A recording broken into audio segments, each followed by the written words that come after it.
Welcome to A1 TV Telugu news. నేను భువన. ఇవాల్టి bulletin చూద్దాం. విజయనగరం జిల్లా బొబ్బిలి పోలీసు డిపార్ట్మెంట్ ఆధ్వర్యంలో సంకల్పం కార్యక్రమాన్ని నిర్వహించారు. యువత చెడు మార్గాల వైపు వెళ్లకుండా నియంత్రించేందుకు పోలీసు వారికి ప్రజా సంకల్ప వేదిక తరపున పూర్తి మద్దతు అందిస్తామని ఎమ్మెల్యే బేబీ నాయన తెలిపారు. గంజాయి మాదక ద్రవ్యాల వలన కలుగు చెడు ప్రభావాల గురించి, వాటి నష్టాల గురించి ప్రజలకు, యువతకు తెలియజేయుటకు సంకల్పం కార్యక్రమాన్ని నిర్వహించడం జరిగిందని ఎస్పీ వకుల్ జిందాల్ తెలిపారు. ఈ కార్యక్రమంలో సినీ నటులు సుమన్, డీఐజీ గోపీనాథ్ జట్టి, పోలీసు సిబ్బంది పాల్గొన్నారు.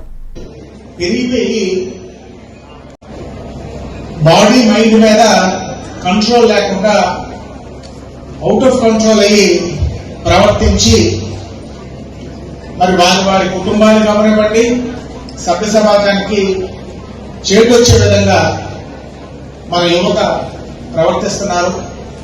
దీన్ని మనం కంట్రోల్ చేయాలని ఎన్నో సంవత్సరాలుగా నాకు ఉన్నటువంటి ఆకాంక్షని ఇవాళ మన విజయనగరం జిల్లా పోలీసులు మన డిఐజీ గారు గోపాలకృష్ణ రెడ్డి గారు ఆధ్వర్యంలో, అదేవిధంగా మన ఎస్పీ గారి ఆధ్వర్యంలో ఒక ఉక్కు పాదంతో ప్రభుత్వం యొక్క సంకల్పాన్ని బహుశా స్టేట్ లో మన జిల్లాలో ఇంప్లిమెంట్ చేసినట్లుగా మన సంకల్ప కార్యక్రమాన్ని బహుశా ఎక్కడ కూడా ఇంప్లిమెంట్ చేస్తున్నారు.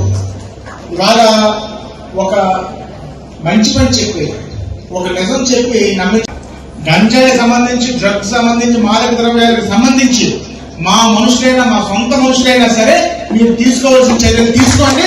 మా వైపు నుంచి ఒక ఫోన్ కానీ, కనీసం ఒక మాట కానీ మా వైపు నుంచి ఉండదని పూర్తి స్వేచ్ఛ తీసుకొని కనీసం కింద మీద చూడకుండా మీరు తీసుకోవాల్సిన చర్యలు తీసుకోండి. మేమందరూ మా నాయకుల తరఫున, మా బొబ్బిలి ప్రజల తరఫున మీకు హామీ ఇస్తున్నాం తెలియజేసుకుంటూ మరోసారి ఒక మంచి రైతులు